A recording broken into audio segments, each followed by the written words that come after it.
Ayan, meron tayong gagawing isang mower, GE100 yung model niya. Sira nito mga ka-repair, nag no power daw siya.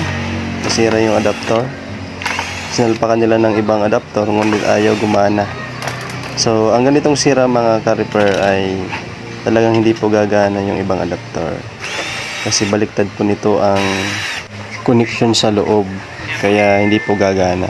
Hindi po siya negative supply, ngunit nakabaliktad lamang po yung connection niya sa loob. Positive supply pa rin po siya. Sabi nila ng iba ay negative daw, hindi po, positive lang. So ang gagawin natin, babaliktarin lang natin yung wire ng ating adapter. Yan.